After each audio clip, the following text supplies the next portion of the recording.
National crime record બ્યુરોના વાર્ષિક report મુજબ 2017થી 2022 દરમિયાન ભારતમાં કુલ 1.89 લાખ દુષ્કર્મના કેસ નોંધાયા। 1.89 લાખ કેસો પૈકી 1.79 લાખ કેસોમાં દુષ્કર્મ ગુજારનાર આરોપી મહિલાનો પરિચિત હતો, જ્યારે 9670 કેસોમાં આરોપી અજ્ઞાત હતો। આ આંકડા મુજબ બળાત્કારનો ભોગ બનનાર મોટાભાગની મહિલાઓની ઉંમર 18 થી 30 વર્ષની વચ્ચે હતી અને દર 4 કલાકે એક આ પ્રકારની ઘટના બને છે। દરરોજ 86 દુષ્કર્મ પૈકી 82 દુષ્કર્મના કેસોમાં મહિલાઓની ઉંમર 18 થી 30 વર્ષની છે। ક્યાંક સરકાર કાયદા બનાવવામાં અને ન્યાયતંત્ર ન્યાય આપવામાં નિષ્ફળ થઈ રહ્યું છે અને આ જ મુદ્દે વડોદરાની જનતા શું કહેવા માંગે છે, સાંભળીએ। શું કહો છો? દેવી સ્વરૂપ યુવતીઓને થી જે દાનવો રેપ કરી રહ્યા છે, આ દાનવોથી દેવી સ્વરૂપ યુવતીને કેવી રીતના બચાવીશું? આમાં ભગવાન શ્રી રામે જ આવવું પડે। મોદી સાહેબ જતા રહ્યા છે ગુજરાત છોડીને, એમણે ગુજરાતની ચિંતા કરવાનું છોડી દીધું છે। ગુજરાતના એમના જે નેતાઓ છે એમની પર સોંપી દીધું છે અને એ લોકો એમનું કામ બરાબર નથી કરી રહ્યા। ભગવાન રામે જેમ દાનવોનો વધ કર્યો હતો અને ઘરની સ્ત્રીઓ, બેટી દીકરીઓનું રક્ષણ કર્યું હતું, એવું જ કંઈક કરવાની જરૂર છે। હવે ભગવાન શ્રી રામ ક્યારે આવશે ને કેવી રીતે આવશે તો મને નથી ખબર, પણ એક કલ્કી અવતાર બાકી છે। આપણે એવી આશા કરીએ કે થિયેટરોમાં આવે છે એ રીતે ખરેખર સમાજ સોસાયટીમાં કોઈ કલ્કી અવતાર આવે। કલ્કી અવતારની તો રાહ જોવી પડશે, પરંતુ તંત્ર, સરકાર પાસે શું આશા અપેક્ષા રાખી શકાય? સરકાર પાસે એવી આશા અપેક્ષા રખાય કે ગયા વખતે જ્યારે રાજમહેલના કમ્પાઉન્ડમાં એક આવી ઘટના ઘટી હતી, એક દીકરીની સાથે આવી રીતે દુષ્કર્મ થયું હતું અને અમદાવાદથી પોલીસ આવીને શોધી ગઈ હતી। હવે આવી રીતે ફરી શોધાય અને એ લોકોનો વરઘોડો નીકળે, સરઘસ નીકળે, દરેક સોસાયટીની બહાર ઊભા રહી અને ગામ દીકરીઓ, ગામની મહિલાઓ, સ્ત્રીઓ, મોટા ઉંમરના વ્યક્તિઓ, આવા એક એક જે બી અપરાધીઓ હોય એ લોકોને એક એક તમાચો મારે, સરઘસ કાઢીને એમનું મોઢું કાળું કરે, એમના ગળામાં હાર પહેરાવે, જૂતા ચપ્પલોના ગધેડા પર બેસાડે અને સમાજમાં એક મેસેજ જાય કે આવું કરવાવાળા માણસને સરકાર કાયદો જ્યારે પનિશમેન્ટ કરશે ત્યારે કરશે, પણ સમાજ સામે જે ખોટું કૃત્ય થયું છે એને માટે સમાજ પણ હવે દંડ કરશે। આવું એગ્રેસિવ થવું જ પડશે, નહીં તો આવી ઘટનાઓ વારંવાર બનશે। વારંવાર આપણી બેન બેટીઓ, દીકરીઓ ઘરની બહાર નીકળતા સોનાના દાગીના પહેરીને જે નિર્ભય રહીને ફરતી હતી એ કરતું બંધ થઈ જશે। એટલે ઇનડાયરેક્ટ એવું કહી શકાય કે સરકાર નાગરિકોની સહનશીલતાની પરીક્ષા ના લે, નહીં તો નાગરિકો કાયદો હાથમાં લઈ શકે છે। આપણે અન્ય ગૃહિણી સાથે વાત કરીશું। શું કહો છો કે રામાયણ કાળમાં રાવણ ને જે રીતના સીતાનું હરણ કર્યું હતું, હવે તો સીતા લક્ષ્મણ રેખામાં હોવા છતાં પણ રાવણ ઘરમાં પ્રવેશીને દુષ્કૃત્ય કરી રહ્યો છે, શું કહેશો એ બાબતે? સાચી વાત છે। માં જગદંબાનો જે નવરાત્રીનો તહેવાર છે તો દીકરીઓ ગરબા રમવા તો જવાની છે, પણ મારી એક અપીલ છે કે સરકારશ્રીએ ભલે નરોવા કુંજોવા જેવું એમને એલાન કર્યું છે કે આખી રાતના ગરબા થાય, ગરબા તો 9:30 થી 12:30 સુધીના ગરબા થાય। 12:30 સુધીના ગરબામાં આજે દીકરીઓ જાય તો મા બાપ થોડા પણ ચિંતા ઓછી થાય। હવે સરકારશ્રીએ જ કીધું કે આખી રાત ગરબા થાય, પણ તમારું મ્યુઝિક સિસ્ટમ બંધ હોય, પણ આજના કળિયુગમાં દીકરા દીકરીઓ પણ એમના મા બાપને ઘરે આવીને એવું કહે કે અમારે તો આખી રાતના ગરબા હતા, તો શું 4-4, 5-5 કિલોમીટર સુધી દીકરીઓ ગરબા રમવા જાય તો મા બાપ એમની પાછળ ફરે? અને બીજી વાત કે સરકારશ્રી જે એલાન કર્યું તો પોલીસ ખાતું પણ કેટલી જગ્યાએ પહોંચે, દિવસે પણ ખોટા ધંધા, દિવસે ચોરી, આડકતરી રીતે અછોડાની ગેંગ, એ બધું જ થઈ રહ્યું છે, તો પોલીસ દિવસે બી કામ કરી રહી, રાત્રે આવી રીતે પેટ્રોલિંગ કરે, તો શું સરકારશ્રી શું વિચારે છે? ભલે 12:30 સુધી હતું તો 12:30 સુધી જ માં જગદંબાનો તહેવાર રાખો, ગરબા 3.5 કલાક સુધી બરાબર છે। આ માટે ખાસ કેવું કે જે તમે સીતાને એનો પ્રશ્ન કર્યો, સીતાએ લક્ષ્મણ રેખા ઓળંગી, દીકરીઓ લક્ષ્મણ રેખા ઓળંગે નહીં, પણ આજનો જમાનો છે, કોઈ દીકરી સાવત હોય તો એની ઉપર પણ આ લોકો હુમલો કરી રહ્યા છે અને દીકરીઓ પણ ઘણી એવી હોય। એટલે આ બધું જોતા એવું લાગે છે કે નવરાત્રીનો તહેવાર વડોદરામાં 12:30 સુધી જ ઉજવવો જોઈએ, પછી તો તમે મ્યુઝિક સિસ્ટમ બંધ કરો છો, ઉજવાતો નથી, પણ આ એક છટકબારી છોકરાઓ માટે રહે છે। તો મારી ખાસ અપીલ કે 12:30 સુધીના જ ગરબા રાખો। એટલે ગરબાના સમયની છૂટની જાહેરાત સરકારે કરી દીધી, પરંતુ શું સરકાર પાસે એટલો પોલીસ સ્ટાફ છે? કારણ કે આજે બી જે ભાયલીમાં થયું, પોલીસ કહી રહી છે કે અંધારામાં આરોપી લાપતા થઈ ગયા. તો હવે પોલીસ ક્યારે આરોપીને શોધશે? આપણે દીકરી સાથે વાત કરવાનો પ્રયત્ન કરીએ. શું કહો છો? વારંવાર ગૌરવવંતી ગુજરાતમાં દીકરી હોય, યુવતી હોય, મહિલા હોય, એમની પર ગેંગ રેપ થઈ રહ્યા છે અને ક્યાંક ને ક્યાંક દીકરીઓ પર પણ આક્ષેપ કરવામાં આવતો હોય છે. તો તમે આ બાબતે શું મંતવ્ય આપશો? હું એવું કહીશ કે અમુક વાર અમુક ગર્લ્સ બી એવી જ હોય છે જે બોયઝને આવું કરવામાં શું કહેવાય ઉશ્કેરે છે. કારણ કે અમુક ગર્લ્સ બી ક્લોથ્સ એવા પહેરે છે, તો ગર્લ્સે ક્લોથ્સ એવા ના પહેરવા જોઈએ. એકદમ પરફેક્ટ આઉટફિટ પહેરવું જોઈએ. ફેશન કરો, હું ના નથી કહેતા, બટ પરફેક્ટ ફેશન કરો. અને અમુક બોયઝ બી એવા ખરાબ હોય છે. હવે તમારી જોડે એવું થઈ રહ્યું છે તો તમે પહેલા તમારા મમ્મી પપ્પાને કહો, એમાં કોઈ શરમ આવવાની વાત નથી. તમે કોઈને કહેશો તો એ તમારી માટે મીન્સ આગળ પગલું લેશે, અને તમે નહીં કહો તો પછી પેલું વધારે હેરેસમેન્ટ કરશે. સો હું એવું જ કહું છું કે જે ગરબા રાખો છો એ 12:30 સુધીને જ રાખો, અને એનાથી વધારે ના રાખશો.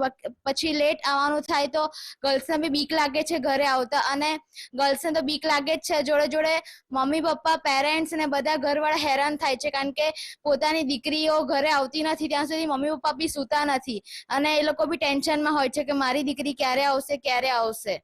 સો મારી એ જ શું કહેવાય અપીલ છે કે તમે 12:30 સુધીને જ ગરબા રાખો. અને બીજું કે છોકરીઓ બી હવે થોડુંક એમ રહેવું જોઈએ કે ક્લોથ સરખા પહેરે, અને બસ ફેશન કરો, બટ એવી બી ફેશન ના કરશો કે પછી બોયઝ તમારા પર ઉશ્કે રહી જાય. Thank you.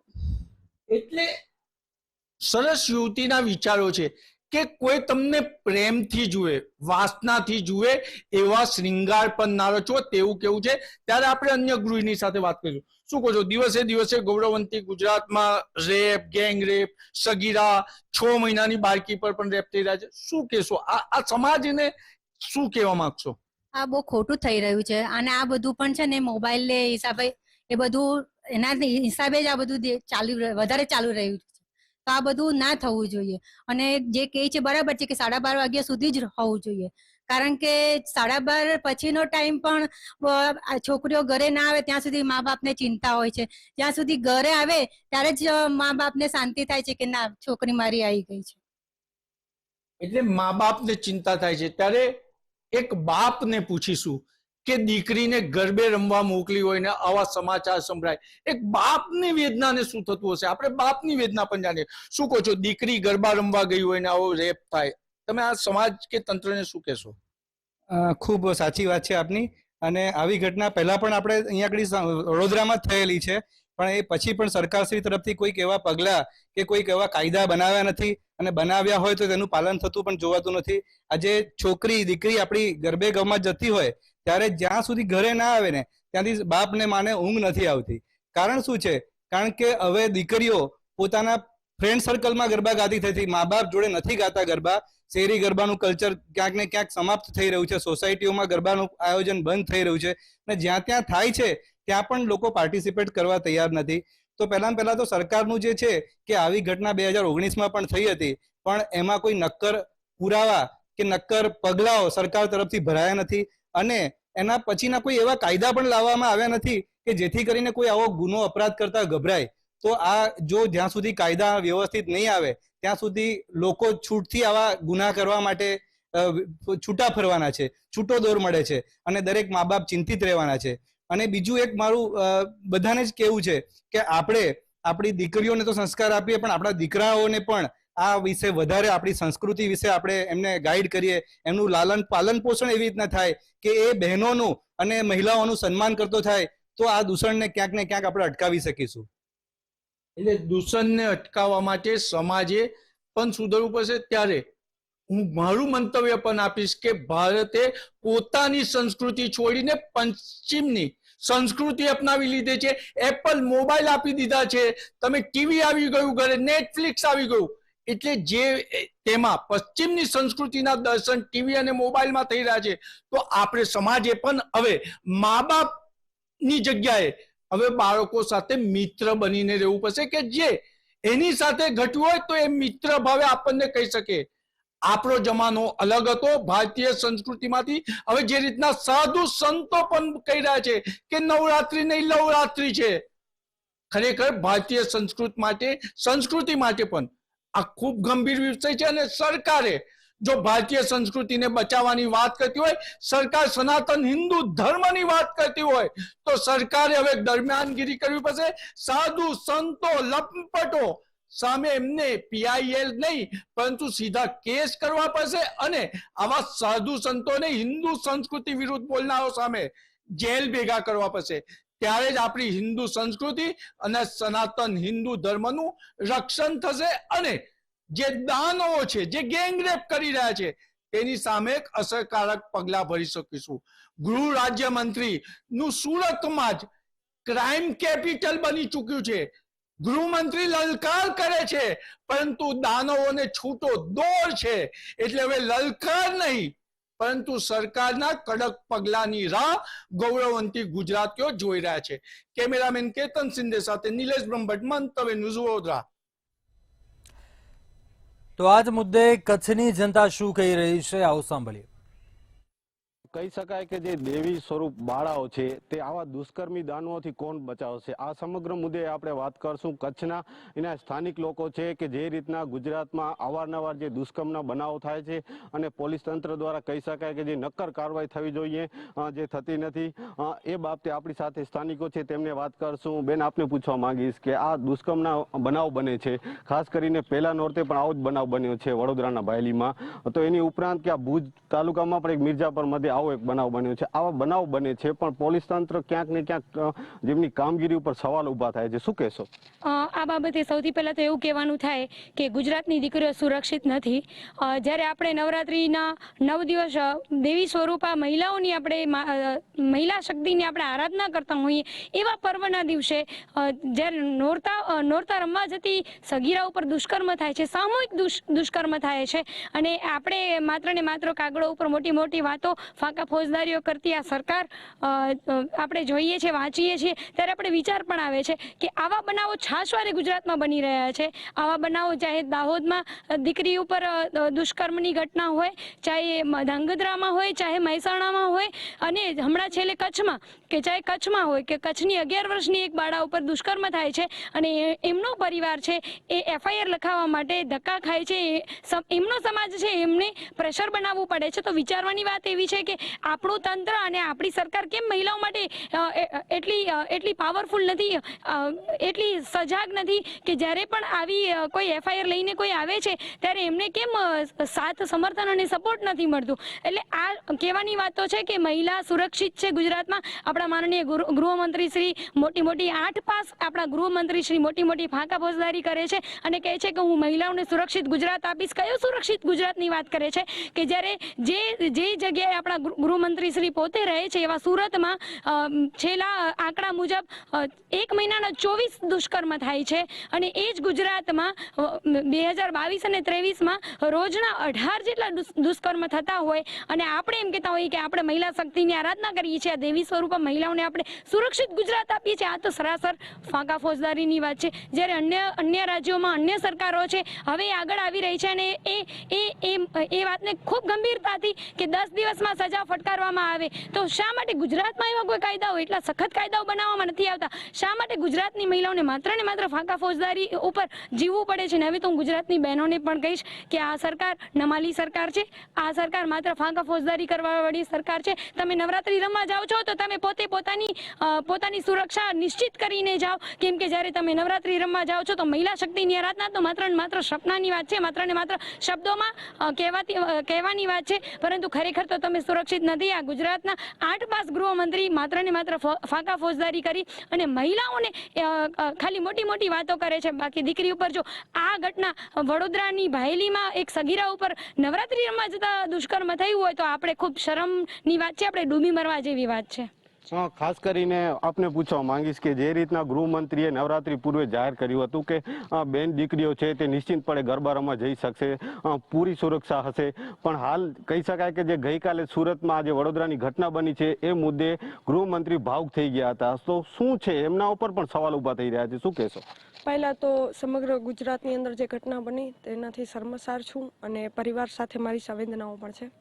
રાજ્યના ગૃહમંત્રી હર્ષભાઈ જ્યારે નવરાત્રી પૂર્વે જ જાહેરાત કરી હતી કે 5 વાગ્યા સુધી ગુજરાતીઓ આપણું આસ્થાનું પર્વ છે ગરબા રમી શકશે અને ગરબા અહીંયા નહીં રમે તો પાકિસ્તાનમાં રમવા જશે એવી વાત ગૃહમંત્રી કરી હતી. તો પહેલાં તો આ નિવેદનને સખ્ત શબ્દોમાં વખોડું છું અને આ જ ગૃહમંત્રીને આ માધ્યમથી કહેવાનું કે સાહેબ, ભાયલી, ધાંગધ્રા, કચ્છ, મહેસાણા, આપનું પોતાનો મત વિસ્તાર સુરત એ ગુજરાતમાં છે. અહીંયા સજા આપવા ગુજરાત જ છે, અહીંયા પાકિસ્તાન જવાની જરૂર પણ નથી. જે કામ અહીંયા કરવાનું છે એ કરો ને. દરરોજ 18 દીકરીઓ, 24થી વધુ માત્ર છેડતીના કેસો ગુજરાતમાં બનતા હોય. 2022-23ના અને 24ના વિધાનસભામાં કોંગ્રેસ પક્ષના ધારાસભ્યે પૂછેલા પ્રશ્નોની અંદર સમગ્ર ગુજરાતની અંદર 33,244 અરજીઓ મહિલાઓએ પોલીસ સ્ટેશનમાં આપી છે. આવી સત્તાવાર માહિતી વિધાનસભાએ આપી છે, છતાં પણ ગુજરાતના મૌન ગૃહમંત્રી હજી સુધી એક્શન મોડમાં આવ્યા નથી. રહી આ જિલ્લાની વાત, છેલ્લા 4 મહિનાથી વધુ થઈ ગયા. એસપી કચ્છ પશ્ચિમ કચ્છમાં છે જ નહીં. આ 2 દિવસ પહેલા જ મુખ્યમંત્રીશ્રીનો પ્રવાસ પણ કચ્છમાં હતો અને જાહેરમાં એક મર્ડર કેસનો બનાવ પણ કચ્છમાં બન્યો. ભુજ તાલુકામાં આવેલા મિર્જાપર ગામની અંદર પણ એક 11 વર્ષની યુવતી ઉપર કેસ બન્યો. હજી પણ એમની સમાજે લડવું પડે છે. એના માટે પોલીસ વહીવટીતંત્ર હજી પણ ફરિયાદ નથી નોંધતું. ક્યાંક ને ક્યાંક માત્ર પોલીસ વહીવટીતંત્ર મલાઈ જેમાંથી હપ્તાઓ મળે છે, દારૂના હાટડાઓ છે, જુગારના હાટડાઓ છે કે અન્ય પ્રવૃત્તિમાંથી જેમાં પોલીસ ખાતાની સીધી સંડોવણી છે અને જ્યાંથી પૈસા મળે છે, હપ્તા વસૂલાય છે, એની કાર્ય પદ્ધતિ થાય છે. પણ મહિલા સુરક્ષા સલામતીના દાવા ગુજરાત સરકારના પોકળ છે. આ માધ્યમથી માનનીય હર્ષ સંઘવીને કહેવાનું કે પહેલાં તો તમે જે વાત કરી હતી કે ગુજરાતમાં એક પણ બેન દીકરી હેરાન પરેશાન નહીં થાય, નવરાત્રી દરમિયાન પોલીસ હેલ્પલાઇન નંબરો જાહેર કરવામાં આવ્યા હતા. આ સદંતર નિષ્ફળ રહ્યું. પહેલાં તો પશ્ચિમ કચ્છને એસપી મળે અને આવી ઘટનાઓને રોકવા ગુજરાત સરકાર વિશેષ સત્ર બોલાવે અને મહિલા સલામતીની વાતો કરે છે એની જગ્યાએ તો કડક કાયદાનું અમલવારી કરે. ગુજરાત સરકાર છે તે મહિલા સલામતીની વાતો કરે છે, પણ જે રીતના વાત કરવામાં આવે તો દર મહિને કહી શકાય કે 24 જેટલા આવા દુષ્કર્મના બનાવો છે સામે આવે છે. જો 2022-23ના જે રેશિયોની વાત કરવામાં આવે ને તો પર દિવસના 6 આવા કેસ છે તે સામે આવી રહ્યા છે. તો આ સમગ્ર મામલે કહી શકાય કે દીકરીઓ છે, મહિલાઓ છે, કેટલી સુરક્ષિત છે, શું કહેશો આપ? ખરેખર ખૂબ ચિંતાનો વિષય છે. આજે દરેક માતા પિતા એ ચિંતામાં છે કે જ્યારે એમના બાળકીઓ નવરાત્રિમાં રમવા જાય છે એ પછી એ લોકો સુરક્ષિત પાછા આવશે કે કેમ, આ એક ખૂબ મોટો પ્રશ્ન આપણે થઈ રહ્યો છે. અને ખાસ તો જે વહીવટીતંત્રનો એપ્રોચ છે, એટલે કે જે રીતે એ લોકો આવા બધા કેસને લઈ રહ્યા છે એ ખૂબ ચિંતાનો અને દુઃખનો વિષય છે કે જ્યારે આવો કોઈ બનાવ બને ત્યારે ખરેખર તો વહીવટીતંત્રએ તરત જ, પોલીસે પણ તરત જ હરકતમાં આવવું જોઈએ અને તરત જ આ બનાવની યોગ્ય રીતે તપાસ થાય, FIR થાય, જોવું જોઈએ. પણ આપણે હમણાં જ જોયું કે ભાઈ કચ્છનો જે બનાવ છે, મિર્જાપરનો જે બનાવ છે, જેમાં 11 વર્ષની નાની બેબી ઉપર દુષ્કર્મ કરવામાં આવ્યું, એનો FIR લેવા માટે પણ જ્યારે તંત્રમાં ઉપર દબાણ લાવવું પડે, એના ઉપર કંઈ કરવું પડે, આવી જ્યારે વાત સામે આવે છે ત્યારે આપણે ખરેખર એ વાતથી ખૂબ ચિંતા થાય છે કે ખરેખર ગુજરાત કેવા લોકોના હાથમાં છે. આ એક બહુ મોટો સવાલ છે. અને આ ઉપરાંત એક બીજો અગત્યનો સવાલ એ છે કે ગુજરાતમાં આવા બનાવો શા માટે બની રહ્યા છે. જ્યારે ગુજરાતની અંદર શિક્ષણનું મહત્ત્વ સમજાશે, જ્યારે ગુજરાતના છોકરાઓ છે એ લોકો ખરેખર નારી શક્તિનું મહત્ત્વ સમજશે, ત્યારે આવા જે કેસ છે એમાં દેખીતો સુધારો થશે. એટલે કે આવા કેસ બનતા જ અટકશે. હા, એ વાત ચોક્કસ છે કે જ્યારે આવા કેસ બને ત્યારે વહીવટીતંત્ર અને પોલીસે પોતાનું કામ કરવું જોઈએ અને જો એ ઝડપથી કામ કરે તો જરૂરથી આવા તત્વો થોડા ડરે અને આવું કામ કરતા એ લોકો 100 વાર વિચાર કરે. પણ એનાથી વધારે જો અગત્યનો મુદ્દો હોય તો એ છે કે આખા ગુજરાતની અંદર જે શિક્ષણ તંત્ર છે, જે આપણો સંસ્કાર ઊભું કરનારું જે તંત્ર છે, એ પણ આની સાથે નિષ્ફળ ગયું છે એમ કહી શકાય. જે રીતના મિર્જાપરમાં 11 વર્ષની બાળા ઉપર જે આવો બનાવ બન્યો છે તેની ફરિયાદ નોંધવામાં પણ તંત્રને જે સમય લાગ્યો હતો, શું હોઈ શકે કારણ કે પશ્ચિમ કચ્છનો જે એસપી જે કેટલાય સમયથી તે માત્ર ચાર્જમાં જ રહ્યા છે, પૂર્વ કચ્છના જે એસપી છે તે પશ્ચિમ કચ્છનો ચાર્જ સંભાળી રહ્યા છે, એની જગ્યા ખાલી છે, તો શું કહેશો એ બાબતે કે કચ્છના જે રીતના જે પોલીસની કામગીરી ઉપર અનેકવાર આવા સવાલો થયા છે, શું કહેશો? હું પ્રથમ તો મંતવ્ય ન્યૂઝને અભિનંદન આપું છું કે કચ્છના પ્રશ્નો બાબતમાં આપણી જાગૃતતાથી વિચાર વિમર્શ કરીને જે પ્રશ્નો રજૂ કરો છો, આપના રિપોર્ટરને પણ અભિનંદન. અને પશ્ચિમ કચ્છની અંદર એસપી શા માટે નથી નિમણૂક કરવામાં આવતી? છેલ્લા 4 મહિનાથી એ કચ્છનો મેઇન જિલ્લો કચ્છનું પાટનગર એસપી વગર રહેતું હોય. કોણ છે આની અંદર કે આ કયા એસપી ખપે, કયા ન ખપે, કયા રાજકારણી આની અંદર મદદ કરી રહ્યા છે કે અમને આ એસપી આપો? હું આજની ચેનલના માધ્યમ સીએમ સાહેબને રજૂઆત કરું, સાહેબ મહેરબાની કરીને નરેન્દ્ર મોદીનું કચ્છ છે, કચ્છની અંદર તાત્કાલિક પશ્ચિમ કચ્છમાં એસપી નિમો. આ એસપી નથી તો બધા આટલા બધા બનાવ બની રહ્યા છે, કોઈ જવાબદાર અધિકારી નીચેનું કોઈ કામ નથી કરતું. બતાવો મને કયા ડીવાયએસપી કોઈ કામગીરી કરી છે આજની તારીખમાં? કોઈ એના પર પકડ જ નથી રહી. તો વહીવટી પક્ષી દૂર રહી કચ્છના હિત માટે આપણે સૌ ભેગા થઈએ એ વસ્તુ.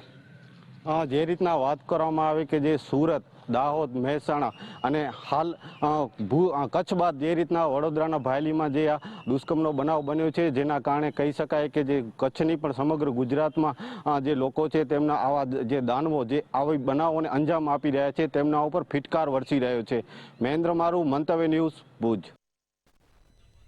તો સુરતની જનતાનું શું મત છે, આવો સાંભળીએ. આપની સાથે સુરતની જનતા ઉપસ્થિત છે, ડાયરેક્ટ સીધા આપણે તેમની સાથે વાતચીત કરીશું. જી, સુરત શહેરના અંદર યુવતીઓ, મહિલાઓ કેટલી સુરક્ષિત છે? સુરત શહેરની અંદર નહીં, પણ આપણે વાત કરી ગુજરાતની, ગુજરાતમાં કોઈ પણ જગ્યાએ કોઈ પણ ખૂણે બેટી બચાવો બેટી પઢાઓનો જે ભાજપ સરકારે નારો આપ્યો છે તે તદ્દન નિષ્ફળ ગયો છે. કોઈ પણ જગ્યાએ હમણાં બરોડાનું 2 દિવસ પહેલા જ જોઈ લ્યો, બાળકી ઉપર રેપ થયો છે. આવા નવા કિસ્સાઓ ચાલે જ, મહિનામાં 24 કેસ છેડતીના અને રેપના આવે છે. ત્યાર પછી 2023-24 આપણે જોવા જાય કે હમણાં વેસ્ટ બંગાળમાં બળાત્કારનો જે રેપ આવ્યો છે, ત્યારે બધા ભાજપના નેતા કાર્યકર્તા બધા નીકળી ગયા હતા ઝંડિયું લઈ લઈને ન્યાય અપાવે. એ સાચી વાત છે, ન્યાય અપાવો, પણ એ તમારે ગુજરાતમાં જે છે, બીજા રાજ્યમાં જ્યાં ભાજપની સરકાર નથી એવા રાજ્યમાં બેટીઓને, દીકરીઓનો બળાત્કાર, રેપ, છેડતી થાય છે, ત્યારે કેમ કોઈ બોલતા નથી? ભાજપ સરકાર જ્યાં જ્યાં છે ત્યાં મેં તો ઘણી જગ્યાએ આપણે ન્યૂઝના મીડિયામાં જોયું છે કે ભાજપના નેતા અને કાર્યકર્તા જ આ બધા વસ્તુમાં સંડોવાયેલા હોય છે. ને આના કારણે ઘણી જગ્યાએ ઘણી દીકરીઓ, બેન દીકરીઓ આવું થયા પછી બોલી પણ નથી શકતી, કે પોલીસ કેસ પણ નથી કરી શકતી, કે મોટા નેતા કે કોઈ મોટા માતા છે તો એ છૂટી જાય છે કે ધમકાવશે પકડાયા પછી. આના કારણે ને આપણા ગૃહમંત્રી ગુજરાતના એ અત્યારે વાત કરે છે કે પાકિસ્તાનમાં જઈને ગરબા રમણ. પાકિસ્તાનમાં જઈને ગરબાની વાત નથી ભાઈ, પહેલા તમે ગુજરાતને સેફ રાખો, દીકરીઓને બચાવો, તો આપણે ગરબા રમી શકશું. ગરબા રમવાની વાત કરી, એમને 5 વાગ્યા લગી રમવાની વાત કરી હતી. કમિશનરનું જે જાહેરનામું આવ્યું, ગરબા જે આયોજકો છે એમની પાસે જે પેપર ગયા છે એમાં 12 વાગ્યા પછી રમવાની ના પાડી દીધી હતી. તો હર્ષસંઘવીએ તો 5 વાગ્યાનું કીધું હતું. આ બધું શું ચાલે છે એ ગૃહમંત્રીને પોતે નથી ખબર હોતી. આ બધું ખાલી ભાજપ સરકારના એક નાટક છે, અને આવું ને આવું જો ચાલતું રહ્યું તો ગુજરાતમાં ઘણી બધી હજી પણ કેસો વધશે, અને આના ઉપર સરકારે ધ્યાન દેવું જોઈએ. 2022માં ગુજરાત રાજ્ય 156 સીટ એટલે પૂર્ણ બહુમતીની સરકાર બીજેપીની બનાવી હતી. તો એ વિધાનસભાની અંદર હવે ભાજપ સરકારે એક ચોક્કસપણે કડક કાયદો લાવવાની જરૂર છે. જે કાયદો જે નરાધમો છે એને સખતમાં સખત રીતે જાહેર રસ્તા ઉપર હોય કે ગમે ત્યાં જેલની અંદર હોય, ફાંસીનો કાયદો ને ટૂંક જ સમયમાં ફાંસી મળે એવો કાયદો ચોક્કસપણે એ લોકો લાવવો જોઈએ. બીજી વાત કરું, ગુજરાત રાજ્યમાં છેલ્લા 3 વર્ષમાં 6525 મહિલાઓ સાથે આવી ઘટનાઓ ઘટી છે. એમાં 95 કેસ એવા છે જેમાં ગેંગ રેપ જેવી ઘટનાઓ ઘટી છે. આ ખૂબ જ એટલે ખૂબ જ શરમજનક વાતો કહેવાય. સુરત શહેરના અંદર દીકરીઓ કેટલી સુરક્ષિત છે, આપનું શું માનવું છે? ચોક્કસ દીકરીઓ સુરક્ષિત ના હોય, ગુજરાત નહીં પણ સમગ્ર ગુજરાતની વાત કરું તો અત્યારે ક્યાંય સુરક્ષા ન હોય એવું દેખાઈ રહ્યું. આપ જે ઘટના દેખો કે હમણાં બરોડામાં ઘટી રાત્રે, ગૃહમંત્રી શ્રી એમ કહે છે કે તમે 5 વાગ્યા સુધી ગરબા રમજો. શું આ રીતે 5 વાગ્યા સુધી ગરબા રમવાના છે? ક્યાંક દીકરીઓના રેપ થતા હોય છે, છેડતીનો બનાવ આવતો, ચોક્કસ મને એવું લાગી રહ્યું છે ગૃહ ખાતું સદંતર નિષ્ફળ હોય એવું દેખાય.